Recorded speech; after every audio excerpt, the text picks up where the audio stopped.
Novamente, mais uma vez, graça e paz. Que bênção, que maravilha nós estamos de novo nesse ajuntamento. Celebramos a Deus e glorificamos pela oportunidade, que Ele nos dá de nos trazer a um ambiente como esse. Como nós sempre dizemos, o melhor lugar da terra. Aquele que evidentemente sabe escolher, e infelizmente não são todos, É lógico que há muito tempo atrás nós distribuímos um DVD para centenas de pessoas, que o autor, que foi o Paul Wilbur, ele gritava nesse DVD que Deus, ele gostaria que todas as ruas de Jerusalém, e lógico nós vamos transcrever para a nossa realidade aqui, e lá diz que Deus gostaria que todas as ruas de Jerusalém fossem tomadas pela multidão que saíssem glorificando o nome dele em procissão. Como Davi, quando trazia a arca, ele ia saltitando, ele ia pulando, ele ia dançando com a alegria de trazer a arca. A arca era símbolo da presença de Deus na cidade de Jerusalém. Aí as pessoas perguntam, por que Israel é tão abençoado, próspero, e por que eles são vitoriosos? Justamente por aquilo que eles creem. Eu pus essa semana, nas nossas páginas na internet, que não é as palavras nossa que nos diz o que somos, e sim a nossa crença, dezenas de pessoas, elas curtiram isso, e evidentemente o nosso propósito é levá-los a compreender, que às vezes falamos, como Jesus fala lá em Mateus, no capítulo de número 15, diz, estava falando dos religiosos do tempo dele, eles falam e não fazem, mas Jesus não desautorizou as falas deles, o que eles falarem, façam, só não façam aquilo que eles fazem. Então, evidentemente, Deus se compromete em nos abençoar, a trazer, como no cântico de hoje,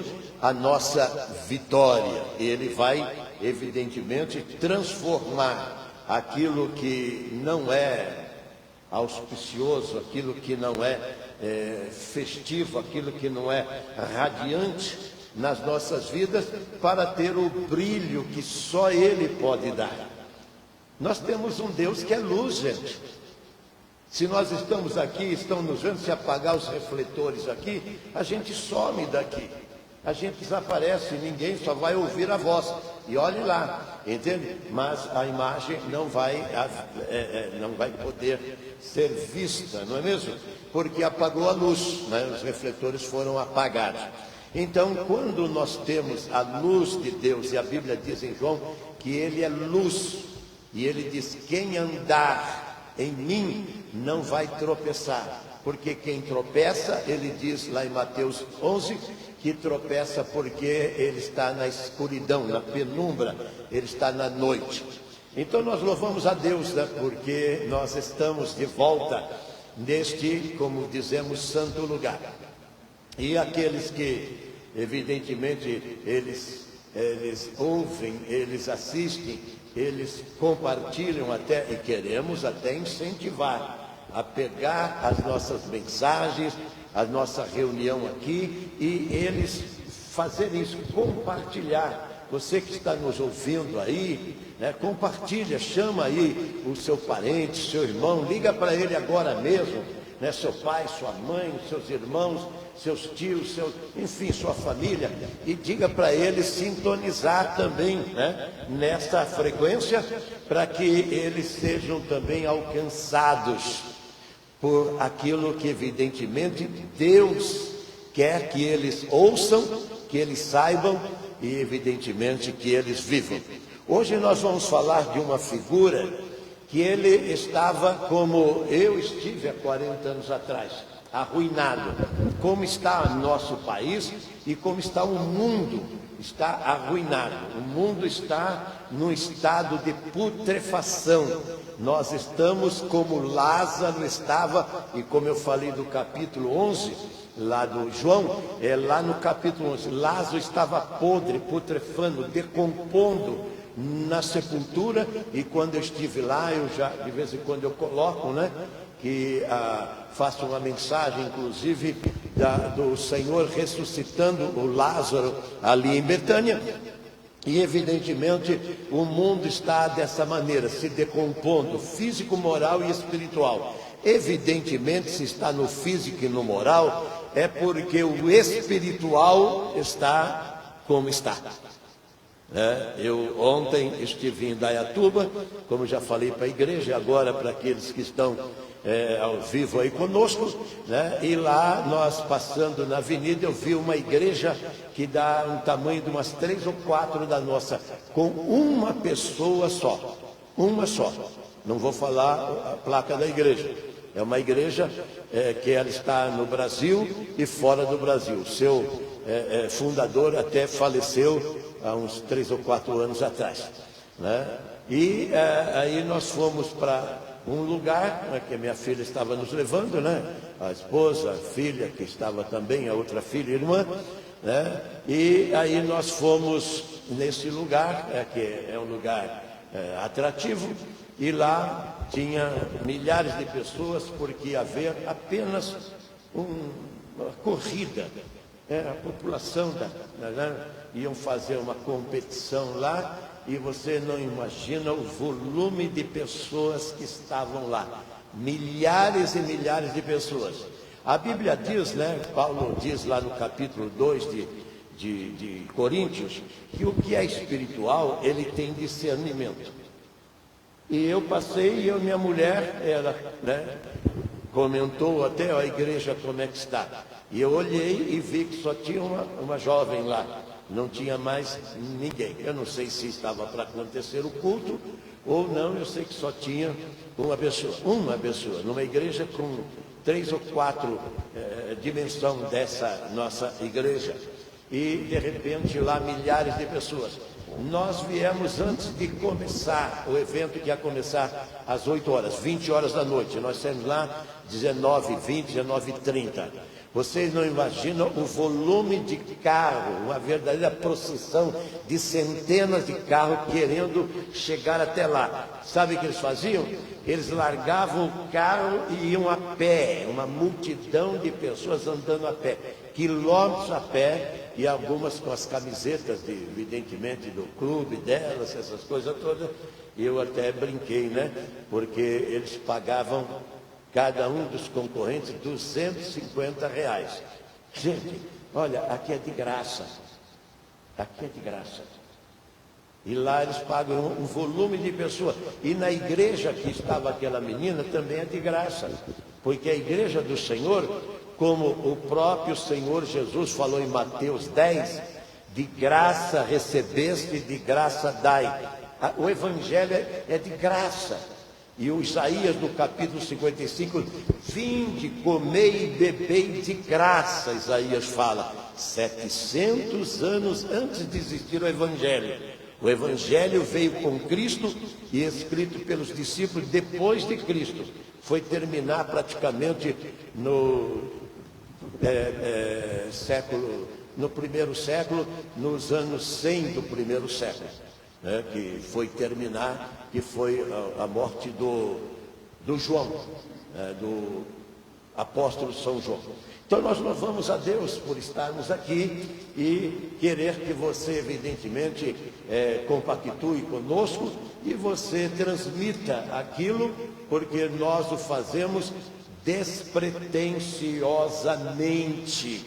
Eu sei que é difícil nesse tempo de exploração da fé que existe na terra, isto em todos os segmentos religiosos, uma exploração exacerbada da fé, né, que as pessoas têm. Os caras que estavam lá correndo, eles têm fé que vai participar, eles vão se alegrar, eles vão concorrer, até vão ganhar, né? Mesmo aqueles que não têm expectativa de ganhar por causa do quê? Do porte físico, uma série de coisas, não haver, evidentemente, feito os exercícios precisos. Paulo, quando vai escrever em Corinto, diz que todos que fazem o que estavam fazendo lá em Indaiatuba, eles fazem para ganhar um prêmio. Mas aqui você não perde o prêmio. Todos que estão aqui vão, como Paulo escreve lá no capítulo 4 de 2 Timóteo, né? Ele diz que agora ele no corredor da morte, porque Roma ia matar, ia decepar, ia cortar a cabeça dele. E ele diz, estou no corredor da morte e eu vou receber o meu prêmio. Timóteo 4,7, agora vou receber a minha coroa. Você veja bem, aqui não perde, lá eles vão perder, só um vai ganhar a coroa e subir no pódio. Aqui você tem toda a chance de subir no pódio e receber a coroa que ele diz lá, me será dado naquele dia. E ele diz, não só a mim, mas também para a igreja que está aqui em Itaquera, a igreja que está aqui na Zona Leste, na Zona Sul, sei que tem gente nos ouvindo lá, né? E fora do país, e em outros estados, também nos assistindo, porque eles compartilham. Eu vou de novo cumprimentar a mocinha lá da Argentina, né? E ela quer que eu não comunico com ninguém, eu só transmito. Eu não comunico, eu não respondo. A única coisa que eu faço é quando faz aniversário, está dentro daquilo, então eu mando os parabéns pelo aniversário. Mas eu não fico dialogando e conversando, mesmo que eu saiba que elas precisam. Na emissora, nós temos centenas de cartas que nos eram escritas. Às vezes eu e minha esposa, nós visitávamos essas pessoas, mas nós não respondíamos através de outra missiva ou nada. É como agora, eu sei que ela falou, por favor, fale comigo, e eu fiquei constrangido. Égida, se eu não me engano o nome dela, lá na Argentina.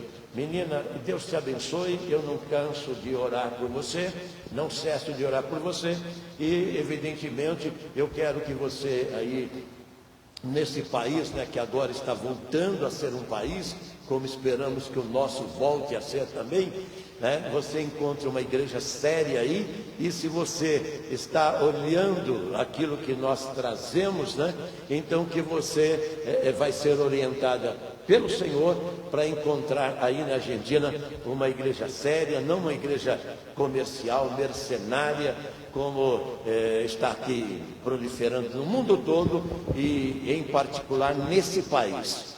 Eu que já tenho aí quase 8 décadas de vida, eu nunca vi um estado de coisas como essa que eu estou vendo, né? E quando eu vejo essa multidão, eu vejo quanto que elas estão ávidas de conhecer a verdade.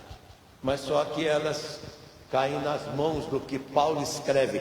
Paulo escreve lá no capítulo 20 de Atos, porque ele ia para Jerusalém, depois ia para Roma, e lá em Roma ele ia perder a cabeça, ele ia morrer, né, pela religião de lá e o regime político do imperador, né? E ele vai dizer o quê? Depois da minha partida, está lá em Atos 20, entrará no meio de vós lobos cruéis que não perdoarão o rebanho. É o que está acontecendo, gente. Nunca vi proliferando tanto, né, essa ambição de líderes nessa competição.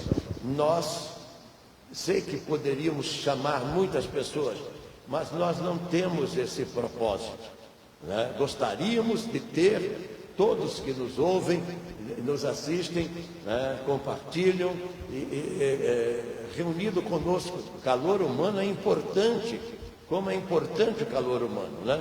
Quando nos reunimos, evidentemente nós nos confraternizamos, essas coisas todas. né? E isso ajuda muito. Mas o importante é que você conheça aquilo que nós cremos. É isso que é o nosso propósito aqui. E outra, sempre foi assim.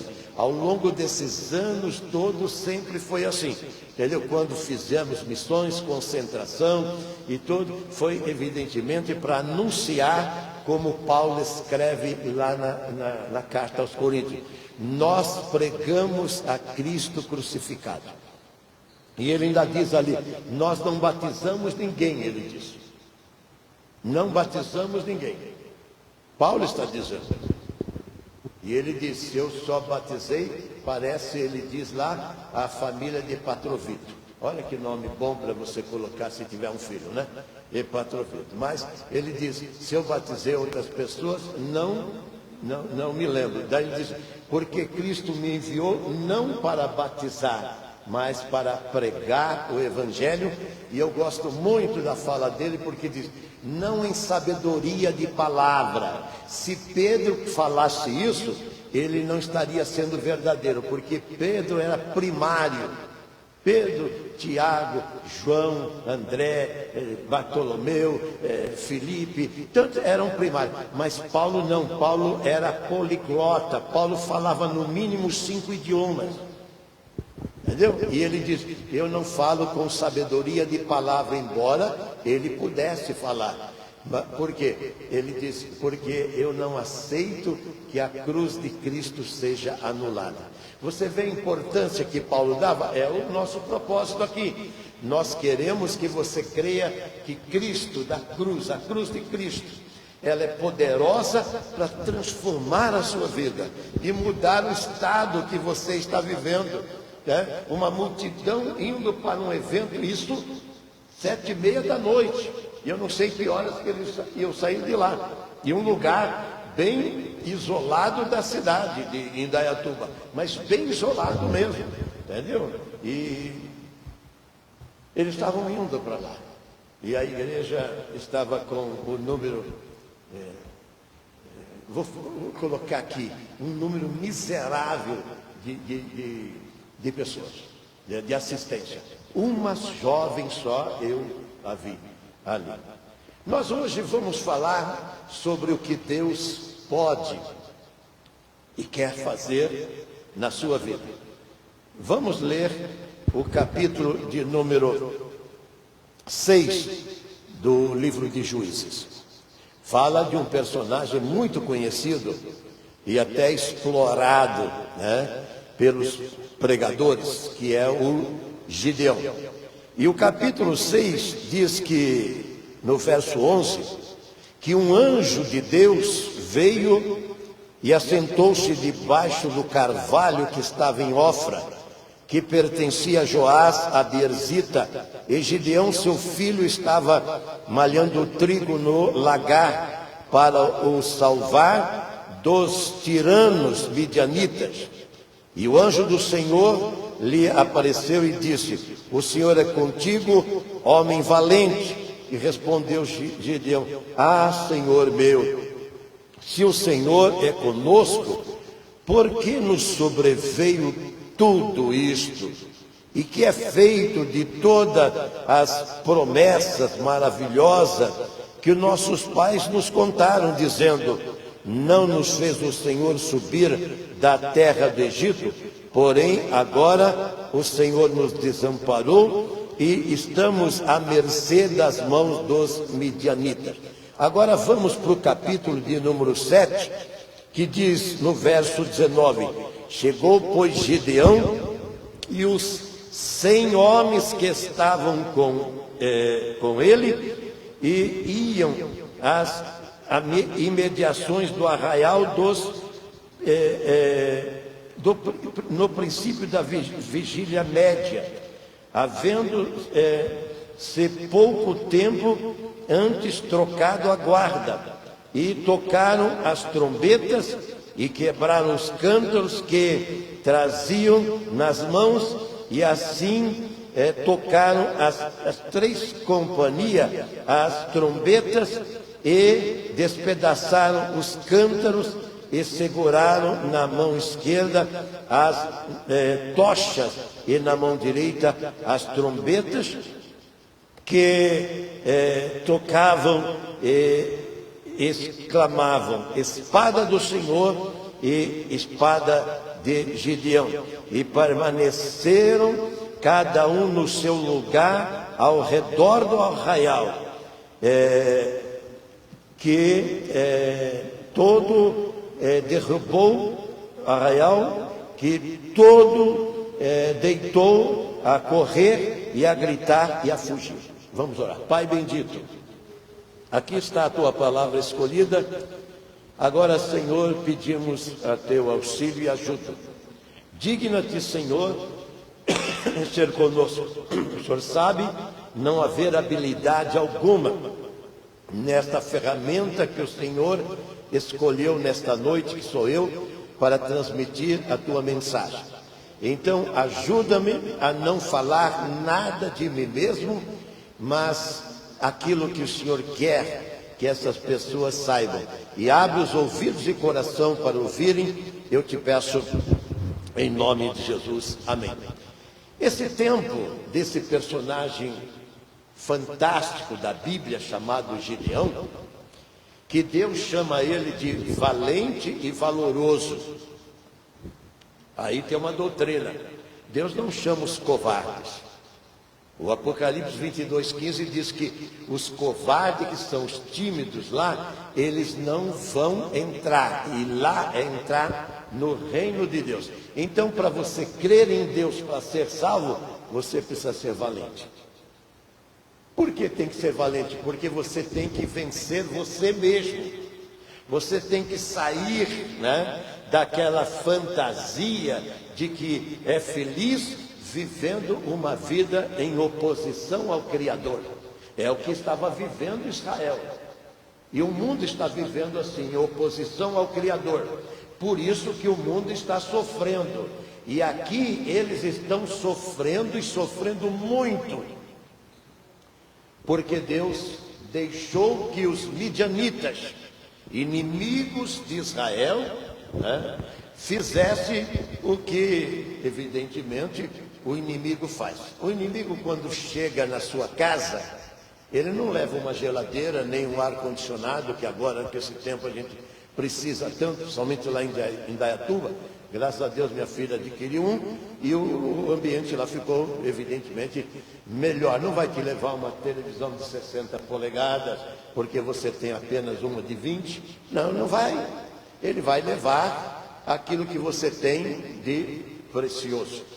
E a Bíblia diz aqui no capítulo 6, que nós lemos, que eles entravam como gafanhoto, quer dizer, uma multidão de soldados entravam e levavam todo o gado, levava todo o rebanho e levava também todo o mantimento, e deixavam eles chupando o dedo. Veja bem que o Gideão, quando o anjo do Senhor fala para ele que o Senhor era com ele, ele não entendeu muito a mensagem. Porque quando ele vai responder para o anjo, ele falou: ah, Senhor, se o Senhor é conosco. Deus não falou que era com eles. Ele falou: vai varão, o Senhor é convosco, é com você. Deus é com você. Porque Deus, ele é diferente, Ele vai agir individualmente, pessoalmente. As religiões ensinam um Deus plural, um Deus coletivo, mas a minha Bíblia diz: quem ouve a minha palavra, ali está no singular. Quem ali é individual, é uma pessoa. Por isso que a minha oração é para aqueles que estão nos ouvindo, onde quer que estejam, que eles multipliquem, inclusive, esta audição, como nós dissemos, convidando outras pessoas, para que elas também possam viver, saber, porque muitas não sabem, como aquela multidão que estava indo ontem para uma corrida, gente. Eu fui atleta, eu corri jogos abertos no litoral. Eu, quando jovem, eu competi com jovens, entendeu? E ali, evidentemente, era bem diferente do que estava acontecendo ontem, mas uma multidão enorme envolvido, querendo participar dessas coisas todas. Mas na igreja tinha uma pessoa só. É lógico que isso vai me deixar triste. Eu pergunto, eu me senti entristecido por isso, mas aquela multidão lá da cidade de Indaiatuba, eles não estão nem aí. Mas quando não está nem aí, tem consequências. Porque se não ouve a ele, não tem vida eterna. Quer dizer, vida saborosa, vida de qualidade, vida de excelência. É o que Deus promete dar àqueles que forem páreos, parceiros, que forem, como Paulo diz lá em Coríntios, companheiro com ele, nesse mistério de disseminar, de pregar, de anunciar, de dizer dessas verdades que elas vão resgatar as pessoas da miséria, do sofrimento, como ele fez ali nos tempos dos juízes.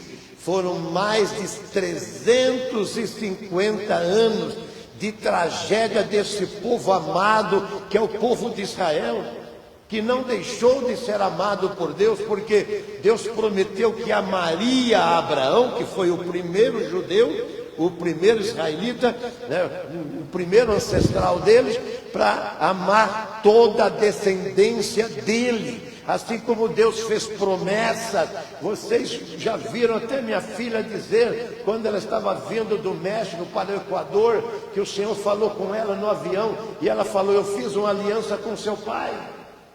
Vocês ouviram ela falar? Está aqui no YouTube. E o Senhor falou: eu vou engrandecer você. E ela, naquele tempo, ela só fez um investimento. Hoje ela está praticamente nadando embraçada nesse negócio. Que ela entrou nesse negócio, mas entrou como uma aventura. E agora está expandindo para outros países ainda. Mas por quê? Porque Deus tem aliança. Deus tinha aliança com Abraão. E ele falou: a tua descendência israelita. Você não vê um judeu mendigo, miserável. Você não vê, porque o ancestral primeiro dele, chamado Abraão, está lá em Gênesis capítulo 12. Eu vou abençoar tua casa, tua família, tua descendência. Eu louvo a Deus por causa disso. Essas verdades que ele falou para Abraão, ele está falando depois que Jesus veio e colocou-nos como diferentes, chamado de gentios. Também nesse rol, nessa casa e nessa família, ele estendeu essas bênçãos a todos. E você pode viver, que é sair desse estado onde os midianitas, o que é? A miséria, o sofrimento, o desemprego, a falta de dinheiro, o despejo que as pessoas estão vivendo, essa enormidade. Só aqui em São Paulo tem 60 mil pessoas em estado de rua, é deprimente. Inclusive minha filha falou que lá em Indaiatuba, se alguém pedir na rua, não é para dar, é para chamar a polícia, e a polícia tira a pessoa de lá. Diferente aqui, se for tirar daqui, vai para onde? Vai para onde? A Bíblia chama dos miseráveis da terra. E ao contrário, todos os dias. Por quê? Porque eles não vão fazer aquilo que Deus falou para Gideão fazer. A primeira coisa que Gideão fez foi pegar o altar do Baal. O que é Baal? Essa religião que você tem é Baal. É algo que afronta a Deus, é algo que se opõe ao Deus dessa Bíblia. E é religião. Eu estou falando até do protestantismo, não estou falando só do islamismo, do budismo, do confucionismo, do taoísmo. Eu não estou falando do catolicismo, do espiritismo. Eu estou falando da religião que não faz você viver a essência de um Deus que é santo. Para você ter vergonha do pecado, para você ter ojeriza do pecado, para você se escandalizar com o pecado, para você ficar constrangido, como Paulo fala em Coríntios, com o pecado. O pecado tem que ser tão agressivo a ponto de quando você pensar uma coisa ruim, quando você falar uma coisa ruim, quando você fizer alguma coisa ruim, na mesma hora você já circunspecto, você se volta e falou: Deus, eu quero que o Senhor me perdoe. E falar como Davi: lembra que eu sou nascido em pecado. A minha mãe, Salmo 51, a minha mãe, quando me pôs no mundo, já me trouxe com essa semente chamada semente adulterina do pecado, onde você não precisa se especializar, você não precisa entrar num colégio, numa faculdade, basta você viver, o pecado já vai influenciar a sua vida. Eu sempre falo que a criança é pequenininha, já bate na cara da mãe, a mãe bobinha, né? Todas as mães, né? Ela ri ainda beija a mão da criança. Aí eu falo: agora ela só vai fazer assim na sua cara. Quando tiver, e aí a gente vê as manchetes aí, quando ele tiver 16, 18 anos, ele vai fechar e vai ver o que ele vai fazer. Entendeu? Por quê? Porque são princípios. Entendeu? Que a mãe, ele já nasce assim, não precisa ninguém. Eu, quando pequeno, tacava pedra, eu brigava, eu já nasci assim. Precisou Jesus entrar na minha vida e na vida de todo mundo. Por isso que Jesus falou para Nicodemos que ele precisava nascer de novo. Ele e toda a humanidade, esses 8 bilhões de pessoas que estão na terra, eles precisam nascer da água e do Espírito, como Jesus falou. E se não nascer dessa água, não vão poder olhar para o alto, esperando a chamada do Senhor para ele morar lá com ele.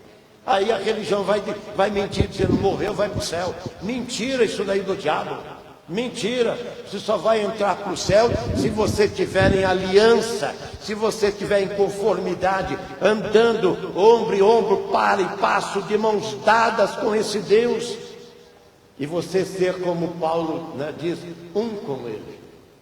Jesus mesmo diz em João 17: Pai, assim como nós somos um, que ele, Jesus e Deus, que eles sejam também um em nós. Os céus é de unidade. O céu não é de pluralidade, não, é de unidade. Todos. E o próprio Jesus vai dizer lá no capítulo 19 de Mateus, que quando nós partirmos, nós vamos ser semelhante aos anjos. Você não vai ter essa disputa que tem aqui, né, nesse planeta contaminado por esse germe chamado pecado. Pelo contrário, lá não importa a hierarquia dos anjos, querubins, arcanjos, serafins, não importa, todos estão no mesmo Espírito, assim como o Pai, o Filho e o Espírito Santo, que muitas pessoas nem querem acreditar nisso, e são religiões fortes, que não acreditam. Poderia enumerá-las aí, não vou fazer por ética, né? Eles concordam. O próprio Deus, ele vai dizer: esse é o meu filho amado, escutem a ele. Jesus vai dizer: eu e o Pai somos iguais, somos um. E Jesus, quando vai lá em João 16, fala: eu vou, mas eu não deixo vocês órfãos, eu vou enviar o Espírito Santo. E o Espírito Santo, em Mateus 11, é aquele que você não pode pecar contra ele. Mateus 11, 32 diz o quê? Diz que se você pecar contra Jesus, contra o Filho, você tem perdão. Mas se pecar contra o Espírito Santo, não vai ter perdão, nem nesse século e nem no século vindouro, nem nesta vida e muito menos na outra vida. Muitas pessoas da religião e da seita dizem: não, quando a pessoa está morrendo, ela então só pensa em Deus, vai para o céu. E as pessoas acreditam nisso. Mas quem está por trás de tudo isso? E alguns vão fazer até referência do ladrão que está lá na cruz. Mas o ladrão está pregando e falando de Jesus. Ele está transformado, ele fala para o outro ladrão, como estou falando agora, para muitos: viciado, ladrão, prostituta, mentiroso, zombador, e tantas pessoas que até pela cultura, tem gente com cultura que nos assistem. Às vezes eu falo com elas, quer dizer, eu ouço elas. Já falei agora que eu não falo, eu não respondo, mesmo quando perguntado. Entendeu? Que eles fazem algum questionamento, eu leio. Entendeu? Aí o que eu vou dizer para eles? Que pena, não é mesmo? Que pena.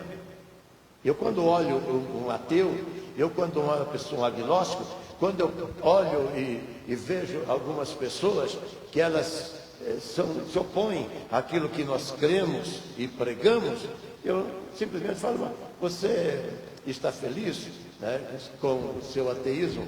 Eu estou também feliz com o meu cristianismo. Você está feliz com o seu casamento? Eu também estou feliz com o meu casamento. Você está feliz com a sua vida? Eu também estou feliz com a sua vida. Mas daí eu falo, mas pobre de você se eu tiver certo. Porque ele não crê na eternidade. E eu creio na eternidade. E por que eu creio? Porque o dono desse livro, ele fala de eternidade. E ele mesmo diz, a minha palavra é a verdade. Não adianta você escrever livros, ser um escritor de renome, que até essa semana está ouvindo uma pessoa que ela estava fazendo o lançamento de um livro, pedindo desculpa que não pôde autografar e faltou livros para quem queria adquirir o livro dele. E eu, em particular, ouvindo, ele não tem nada que possa falar e servir para a minha vida. Mas veja bem, eu lembro que quando eu fui com a minha mulher, por 2 ou 3 vezes, né, lá na Paulista, para o lançamento do livro do meu genro, né, o Vitor Stuck, que é advogado, professor de Direito, e escreveu já vários livros, então ele ficou lá autografando, mas não era aquela multidão de pessoas para autografar, mas esses personagens, somente da imprensa, esta imprensa que devia ser imprensada. Por quê? Porque eles têm uma culpa enorme, porque são formadores de opinião. O Charles Darwin disse que se você viver com uma pessoa, você vai se identificar com aquela pessoa. Papai sempre dizia, filho, ande com pessoas melhor do que você. Papai, eu não obedeci ele, só andei com tralha, com tranqueira, até encontrar aquela mulher e ela então me levar para a igreja e o Senhor então começar a transformar a nossa vida. E nós temos neto lindo que nem aquele ali que está ali, entendeu? E uma família maravilhosa, né? Que o Senhor foi evidentemente trabalhando, como ele está trabalhando ainda com os filhos de Abraão, mas todos eles desfrutando das promessas que ele disse que faria para a descendência de Abraão. Ele diz, em ti serão benditos a sua descendência, e ele falou, aqui onde você colocar os seus olhos, eu vou dar para a sua descendência.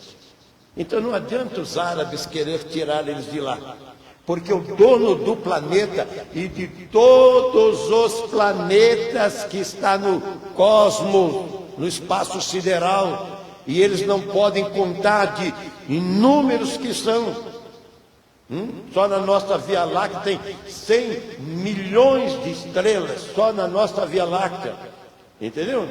Imagine os outros, e tem quantas nebulosas, e quantas constelações, e quantas, não dá para contar. E todo dia Deus está fazendo mais e mais e mais e mais ainda, porque Jesus falou que o Pai dele não para de trabalhar.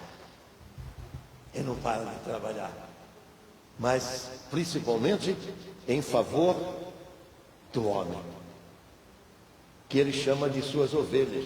E como na abertura, hoje nós abrimos com o livro de Cantares, né, que vai dizer da noiva e do noivo, da esposa e do esposo, e como que ali o sábio, né, o poeta, né, o Salomão, ele vai dizer do tratamento que o noivo dá à noiva, no qual o coração dele enternece, no qual o coração dele se dobra.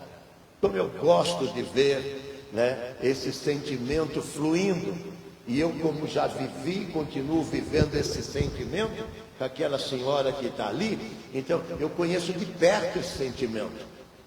Esse sentimento é de entrega, gente. Por isso que a salvação é isso. Por isso que o novo nascimento é isso. Então, quando você conhece a pessoa como eu conheci ela, pronto, o resto é tudo passado. E ela sabe que eu tive uma vida até depravada lá fora, com casos que eu tive antes dela.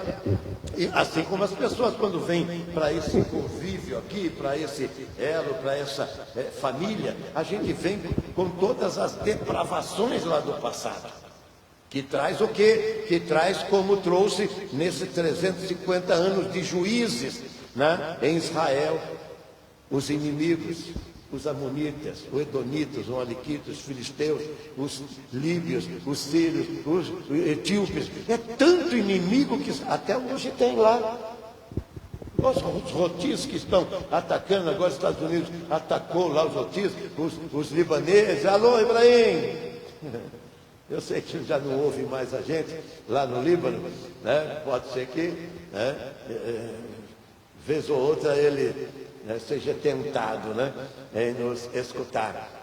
Né? Eles atacam a Israel, mas o Senhor que colocou Israel ali, Ele falou que ia colocá-los no melhor lugar da terra. Eu fico às vezes me perguntando, eu lembro que eu perguntei para o nosso guia, cara, como é que você explica o que diz Ezequiel? Que eu não vejo nada aqui nessa sala. Ainda foi a pessoa, vejo pedra aqui, cara. Entendeu? Aí ele até falou, deve ser por causa do Jesus de vocês. Ele não é cristão. O guia que nos levou lá, o Sérgio, não é cristão. Deu até entrevista para a Globo. Um grande estudioso daquela região e tudo, viveu um tempo no Brasil, e ele é guia do povo brasileiro lá em Israel, com uma excelência de conhecimento enorme, entendeu? Agora, por que eles disputam tanto aquela região? Por quê? Justamente porque o Senhor colocou eles, e lá em Ezequiel 5 ele falou, esta é Jerusalém. E fala do povo de Israel, eu coloquei vocês ali porque é o melhor lugar da terra. As pessoas querem ir para Paris, não é mesmo? Ver a Torre Eiffel, não é mesmo?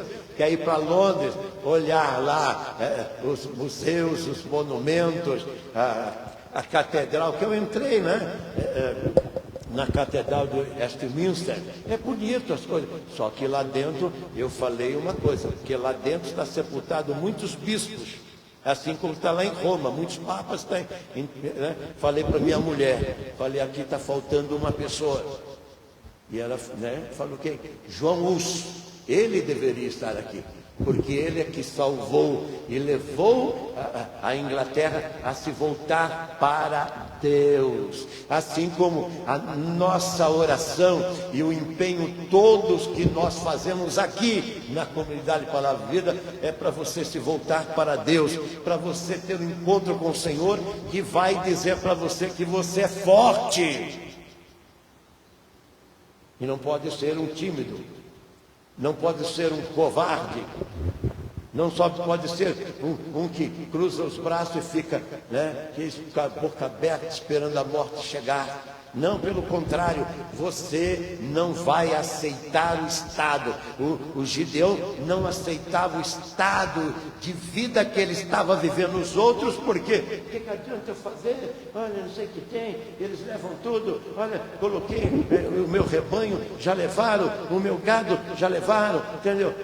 Os meus mantimentos já levaram. É o que está escrito no capítulo 6. Eles entravam como gafanhoto e levavam tudo. Isso que significa o quê? Você que está com uma doença grave, você que está com desemprego, você que está com a família ameaçada, você que está na miséria, você que está, você não vai se render e deixar de maneira nenhuma que esse estado de coisa faça de você um derrotado e infeliz. Você vai lutar como Gideão. O que ele fazia? Ele pegava o trigo e ia malhar o trigo no lagar. No lagar era para pisar as uvas. E, evidentemente, o vinho é para a alegria, o sorriso, e eles não tinham vinho, não tinha mais como nem se embriagar se quisesse, nem comemorar como a gente chega em Israel, você é recepcionado com um cálicezinho, eu guardo até hoje esse cálice, com um cálice de vinho, é a maneira como eles recepcionam a gente lá em Israel. Eles não tinham. O que ele fez? Senhor, como é que eu faço? Eu não vou deixar a miséria vir e se instalar aqui na minha casa, como você deve. Eu não vou acreditar que o médico, embora ele tenha os laboratórios, os exames, as máquinas dele, eu não vou acreditar no que o juiz está dizendo, eu vou acreditar no que esse Deus aqui, ele está dizendo, eu serei com você se você for forte. É isso que Deus quer. E o Gideão era esse cara. Falou, não, a miséria não vai se instalar. Então ele pegava o trigo, ia lá no lagar para malhar, para armazenar o trigo e a família dele ter. É isso que Deus está querendo de nós. Né? Forte e corajoso, valente, guerreiro, aquele que luta contra o estado que vem de miséria, entendeu? Para trazer a morte, trazer a solidão.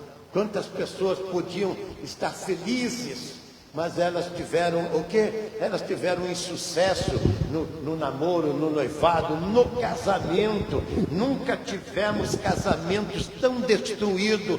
Basta você ir num cartório de família e você vê como que estão os processos de separação amigável e litigiosa muito mais ainda. E a pessoa então depois fica... Eu escuto elas. Teve uma que diz que quanto mais ela vê os homens, ela mais gosta do cachorro dela. Chega a falar na televisão isso. Aí eu falo, sou infeliz.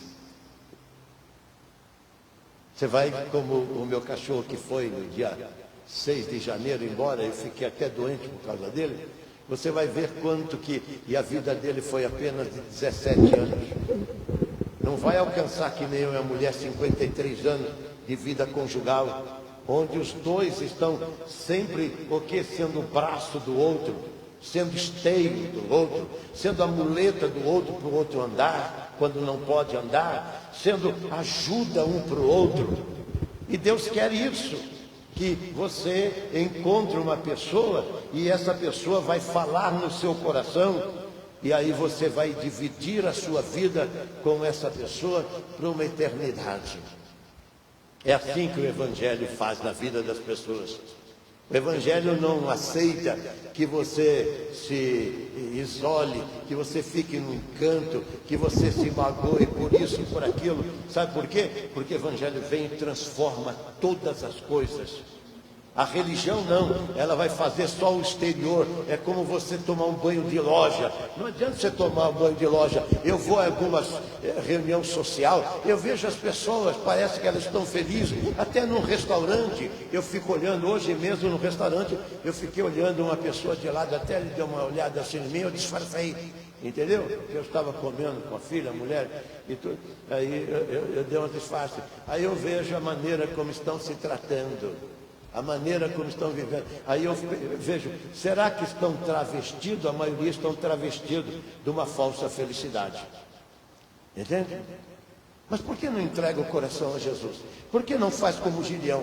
E depois vocês viram que nós lemos o capítulo 7, a partir do verso de número 19, que Gideão foi lá lutar com aqueles caras. E quando Gideão convocou as pessoas...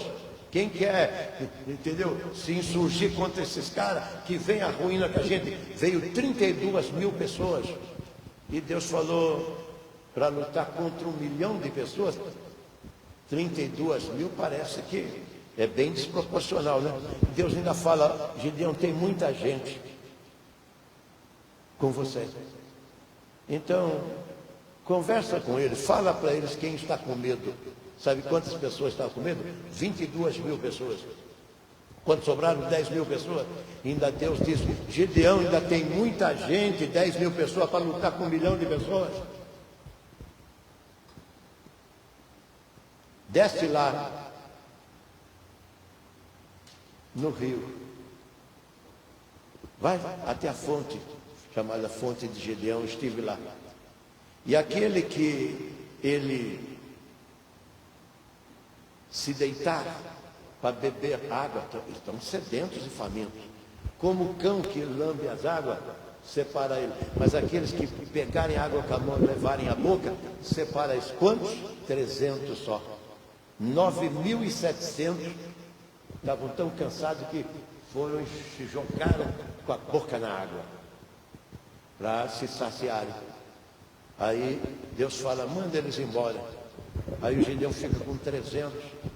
Quer dizer, Deus parece que às vezes põe a gente numa fria, não é mesmo? Eu sei porque nessa corrida, eu e minha mulher, às vezes ele fala assim, o senhor colocou a gente numa gelada, hein? A gente está que nem no Big Body, no paredão. Que coisa, Senhor. 300 com 1 milhão. Aí o Senhor falou, você está com algum receio? Vai lá no arraial deles. Aí ele vai no arraial dos midianitas. E está aqui a partir do verso 9. Então levante e desce contra o arraial, porque os entreguei nas tuas mãos. Se você está com algum medo, vai lá. Ele foi lá e de repente ele vê que aqueles caras, aquela multidão de pessoas que estavam lá, estavam tendo sonhos, revelação, lá é revelação de Deus, de que vinha um inimigo contra ele e era uma espada. Aí os caras falaram, isso deve ser a espada de Gideão, está vendo? Deus estava chamando ele no capítulo 6, e agora ele já é até famoso na terra dos inimigos. Você pensa que o diabo no inferno não teme a gente?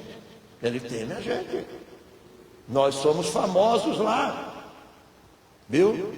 Você lembra que o diabo falou lá no livro de Jó? Você está de olho no meu servo Jó. O diabo fica de olho. Ele vê o quê? O nosso procedimento e conduta. Ele quer que eu e minha mulher, lá onde a gente estava, ele pegou um refrigerante e pegou um churrasquinho, né? Aí eu até falei para ele, poxa, os caras que vão correr estavam indo pegar chopes, pegar cerveja, pegar bebida, e vinha com os copos atrás. Mas eu correr, eu falei, esses caras vão ficar bem melados para correr, né? Não, eles querem se divertir, ninguém é de ferro, esse negócio todo. Entendeu? Mas não. Somos diferentes. E eles ficam sempre nos olhando. E o diabo fala, cara, dá uma bicota aqui. Eu sei porque eu fui daquele lado, de lá. Dá um pega aqui, dá um pico aqui. Você vai ver como que você vai ficar legal, você vai ficar muito zen, entendeu? E vai acabar aquela paura. Eu sou um cara que para fazer um exame, quando eu fazia um exame para entrar numa empresa, eu tinha que tomar uns goró para me ficar bem, entendeu? Eu não podia de cara limpa. Não podia, não. Era assim que... Até um dia que eu fui no médico, a minha mulher está aqui, o médico falou, você não quer passar por um psiquiatra, não? Eu falei, você acha interessante? O psiquiatra, você não quer passar por psicólogo, você não quer passar por psicólogo, mandou um psiquiatra, o psiquiatra me deu 2 quilos de remédio, eu cheguei em casa com 2 quilos de remédio, joguei tudo fora aquilo lá. Pois é, quando eu aceitei Jesus, foi tudo embora.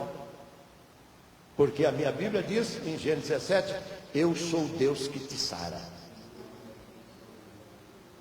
Mas o inferno fica de olho, porque o inferno quer nos matar.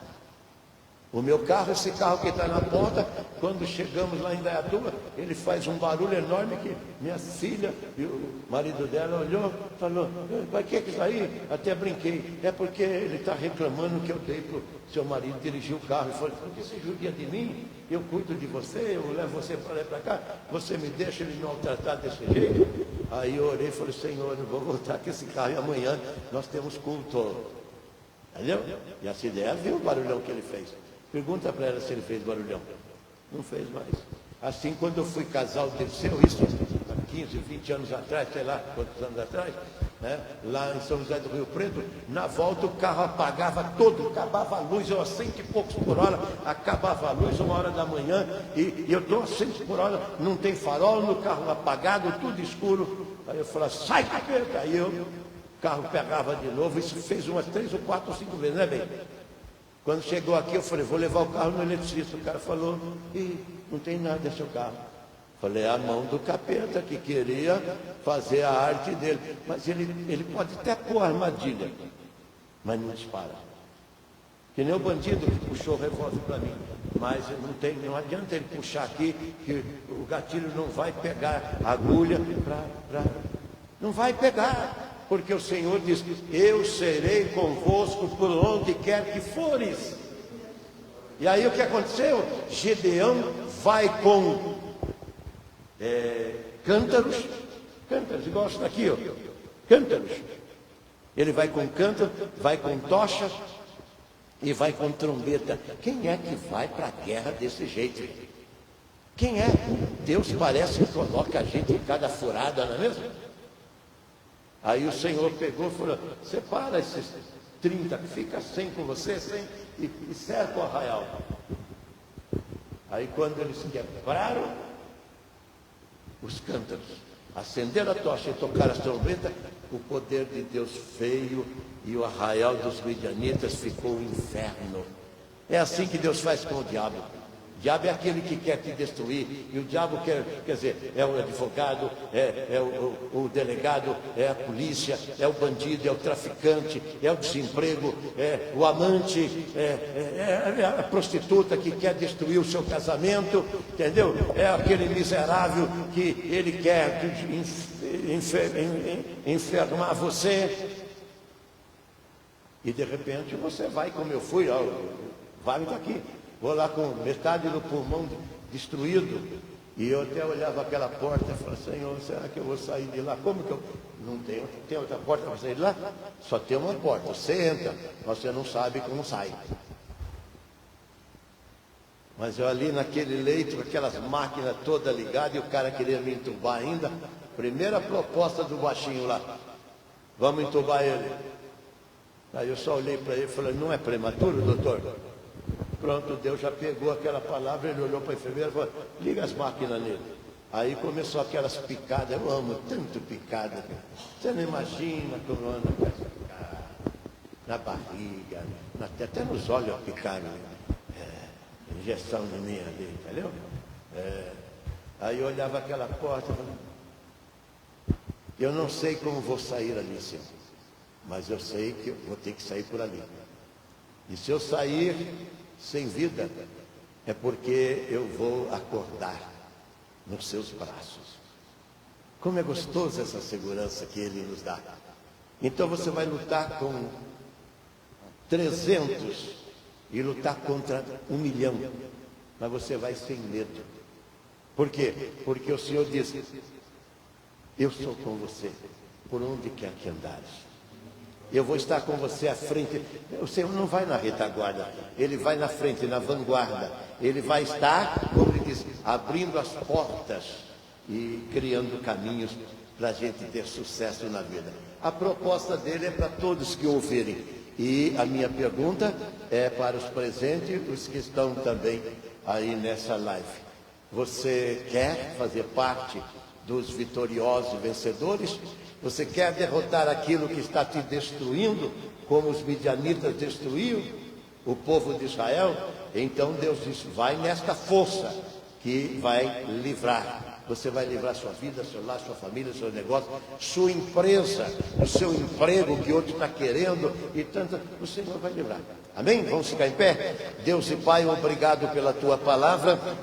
Oro agradecido, Senhor, sabendo que o Senhor é quem nos livra, nos conduz, nos dirige. O Senhor é quem está à frente, Senhor, de todos os negócios, de todos os planos, de todos os projetos que nós temos, os sonhos que temos, Senhor.